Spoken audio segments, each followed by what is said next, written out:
Welcome to the Leo. ఇప్పటికే రఘురామకృష్ణరాజు ఎంపీగా ఉన్న సమయంలో థర్డ్ డిగ్రీ ప్రయోగించి వేధించిన కేసులో నాడు ఏఎస్పీగా ఉన్నటువంటి అధికారి, అలాగే దర్యాప్తు అధికారిగా ఉన్న విజయపాల్కి హైకోర్టులో చుక్కెదురైంది. ఖచ్చితంగా విజయపాల్ను విచారించాలి, ఇవి తీవ్రమైనటువంటి నేరారోపణలని చెప్పి హైకోర్టు వ్యాఖ్యానించడం జరిగింది. దీనిని మరొక ముందే ఇప్పుడు ఉచ్చు సునీల్ కుమార్కు చుట్టుకుంది. నాడు సిఐడి చీఫ్గా ఉన్నటువంటి సునీల్ కుమారే ఈ మొత్తానికి కర్త కర్మ క్రియ.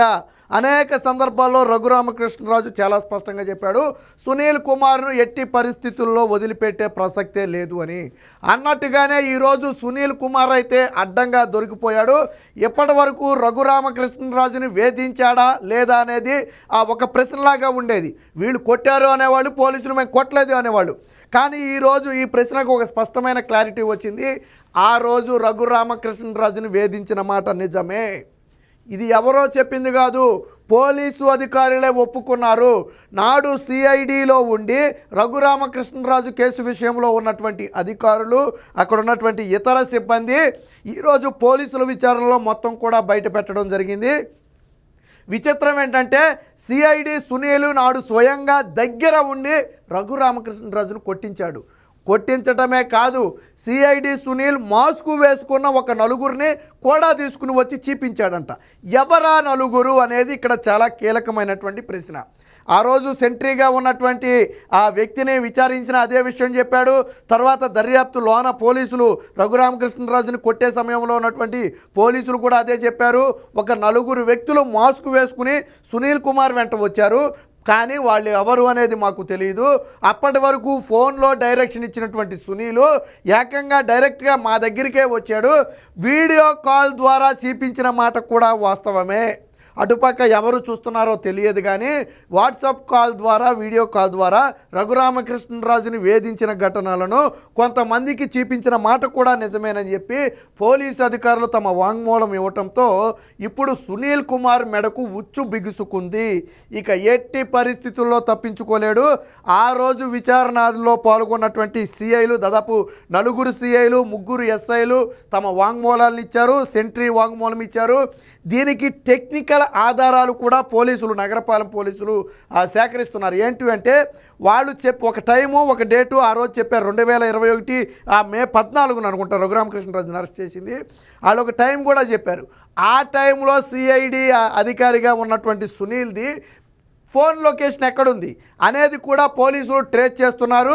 ఆ లొకేషన్ కన్నా నిర్ధారించుకుని కస్టడీలో రఘురామకృష్ణరాజు ఉన్న దగ్గరే సునీల్ ఉన్నాడు అని నిర్ధారించుకుంటే ఇక రఘురామకృష్ణరాజు కేసు విషయంలో సిఐడి సునీల్ మెడకు ఉచ్చి బిగిసినట్లే, దాదాపుగా సునీల్ కుమార్ చాప్టర్ క్లోజ్ అయినట్టే.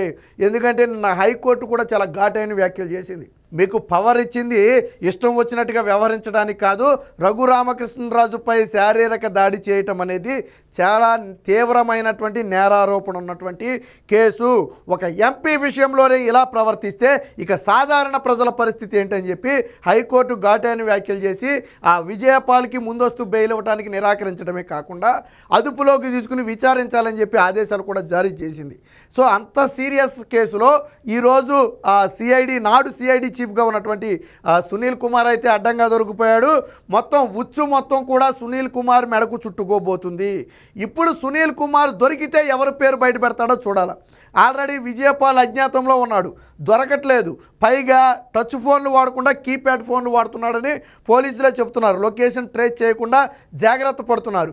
ఎవరు దాచేశారు అంటే సిఐడి చీఫ్ సునీల్, నాడు సిఐడి చీఫ్గా ఉన్నటువంటి సునీల్ కానీ, నాడు ఇంటెలిజెన్స్ చీఫ్గా ఉన్నటువంటి పిఎస్ఆర్ ఆంజనేయులు కానీ, లేదా ఇంకా ఒకళ్ళిద్దరు అధికారులు ఎవరైనా ఉంటే వాళ్ళ పాత్ర ఖచ్చితంగా ఉంటుంది.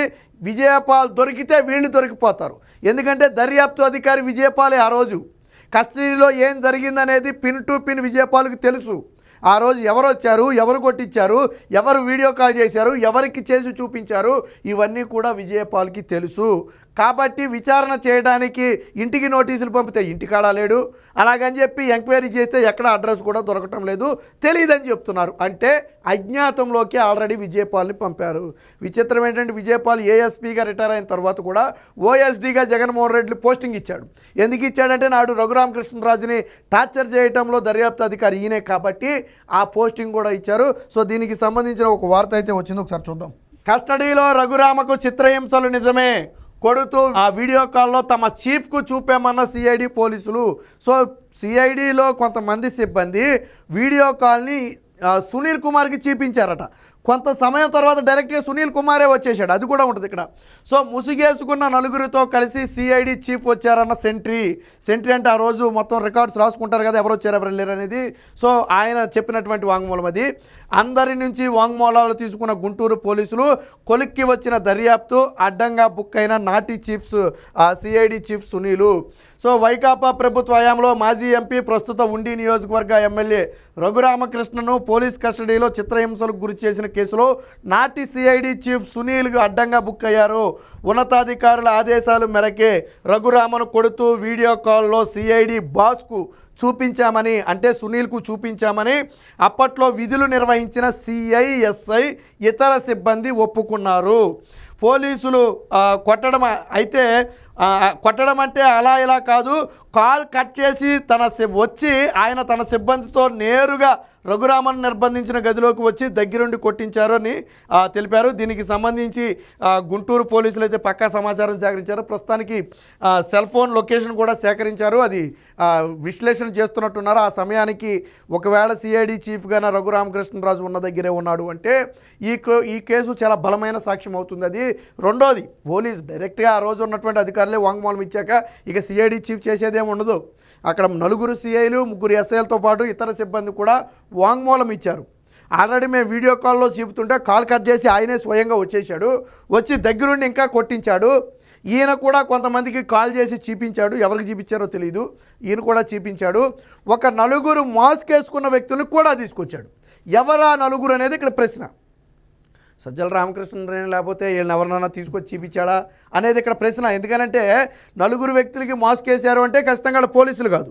పోలీసులు ఒకవేళ ఆయన కూడా ఇతర పోలీసులు వచ్చి ఉంటే మాస్క్ వేసుకోవాల్సిన అవసరం లేదు. మాస్క్ వేసుకున్నారు అంటే ఆ ప్లేస్కి రాకూడని వ్యక్తులే అయి ఉండాలి. ఎవరా 4? ఎందుకు తీసుకువచ్చాడు ఆ రఘురామకృష్ణరాజుని టార్చర్ చేసే ప్లేస్కి?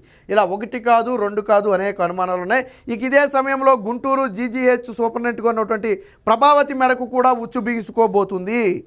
ఆల్రెడీ నాటు ఎవరైతే ప్రభావతి టీంలో వైద్యులుగా ఉన్నారో వాళ్ళు మా మీద బలవంతంగా ఒత్తిడి తెచ్చి తప్పుడు రిపోర్ట్ ఇప్పించారని అక్కడ వైద్యులు కూడా ఒప్పుకున్నట్టుగా తెలుస్తుంది. సో దీన్ని కూడా పోలీసులు సేకరించారు. ఎందుకంటే రఘురామకృష్ణరాజు కొంతమంది మీద హత్యాయత్నం కేసు పెట్టాడు. అందులో సునీల్ కుమార్తో పాటు విజయపాల్తో పాటు గుంటూరు జీజీహెచ్కి చెందినటువంటి ప్రభావతి కూడా ఉంది. ఆవిడ మీద కూడా హత్యాయత్నం కేసు నమోదు చేశారు. పోలీసులు హాస్పిటల్కి వెళ్ళి విచారించగా వైద్యుల బృందం దెబ్బలో ఉన్నమాట వాస్తవమే, కానీ తప్పుడు రిపోర్టు మాతో ఇప్పించారు అని చెప్పి వైద్యులైతే పోలీసుల ముందు ఒప్పుకున్నట్టుగా తెలుస్తుంది. ఆ వాంగ్మూలాలు కూడా రికార్డ్ చేశారు. రేపో మాపో ప్రభావతిని కూడా అదుపులోకి తీసుకునే అవకాశం ఉంది. మొత్తంగా నాడు జగన్మోహన్ రెడ్డి మాటలు విని రఘురామకృష్ణరాజును వేధించినటువంటి సిఐడి చీఫ్ మెడకైతే ఉచ్చు బలంగా బిగుసుకుంది. ఈ కేసులో సిఐడి చీఫ్ సునీల్ అరెస్టు కాకుండా ఆపటం ఎవరి వల్ల కాదు, ఆధారాలన్నీ పక్కాగా సేకరించారు. సో తదుపరి సిఐడి సునీల్ను విచారణకు పిలిచి అక్కడే అదుపులోకి తీసుకుని అరెస్టు చేసి రిమాండ్కు కూడా పంపే అవకాశం ఉందని చెప్పి పోలీసు వర్గాలు చెప్తున్నాయి.